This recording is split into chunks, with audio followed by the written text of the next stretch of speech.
صباح الخير أو مساء الخير على حسب وقت ما بتشوفوني. النهارده هنعمل أكلة سهلة وبسيطة في منتهى الجمال. هنعمل الكبسة بطريقة سهلة وبسيطة جدا، وكمان بطريقة اقتصادية وموفرة. عادة الكبسة بتتعمل برز البسمتي، لا احنا هنعملها بقى بالمكون البديل وفي منتهى الجمال. صدقوني أول ما تعملوها وتجربوها بالمكون البديل، صدقوني مش هتجربوا غير الطريقة ديت وبالمكون التاني. بلسان العصفور، ما تستغربوش، هتجربوها صدقوني مش هتندموا.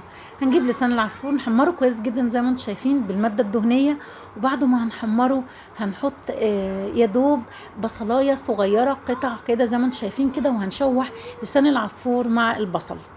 بعد ما نشوحهم كويس، بعد كده هجيب فصين توم ويدوب اشم ريحه التوم، بس انا مش هحمر التوم. زي ما انتم شايفين كده هشوحه مع البصل ولسان العصفور، وهكون محضره كميه كويسه من الفلفل الالوان. لو عندك رومي مفيش مشاكل، لو عايزه تعملي ميكس برضه هيبقى حلو قوي. لو عايزه حاجه بسيطه من الفلفل السبايس مفيش مشاكل، بيدي طعمه في منتهى الجمال.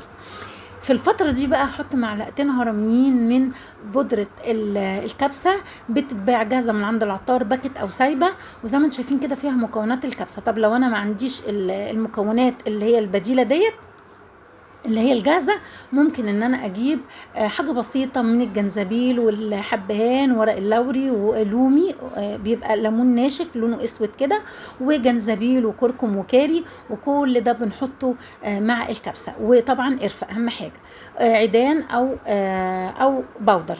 لكن العطار بيبيعها جاهزة، بتبقى اسهل من ان احنا نجيب كل المكونات دي كلها. يعني جبت معلقتين هرميين زي ما انتم شايفين كده، وقلبتهم يا دوب شميت ريحتهم، وحطيت مكعب مرق، واكون محضره الميه السخنه او الشوربه بتاعتي. طب افرض انا عايزه اعملها باللحمه او بقطع الفراخ، هجيب البصله مع قطع الفراخ او اللحمه، واحط اضيفها بالميه لغايه ما تستوي، وبعد كده احط لسان عصفور وكل المكونات اللي انا قلت لكم عليها.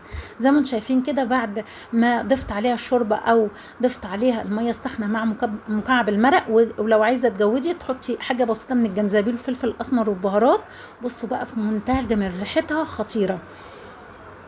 بعد ما تستوي زي ما انتم شايفين كده عليت عليها، وبعد كده وطيت. لو عايزه تجيبي تعمليها لونين، هتجيبي معلقه بس من الميه تحطي عليها لون طعام صحي، ويدوب تحطيه على لسان العصفور، هيدي لونين في منتهى الجمال وطعمه خطير.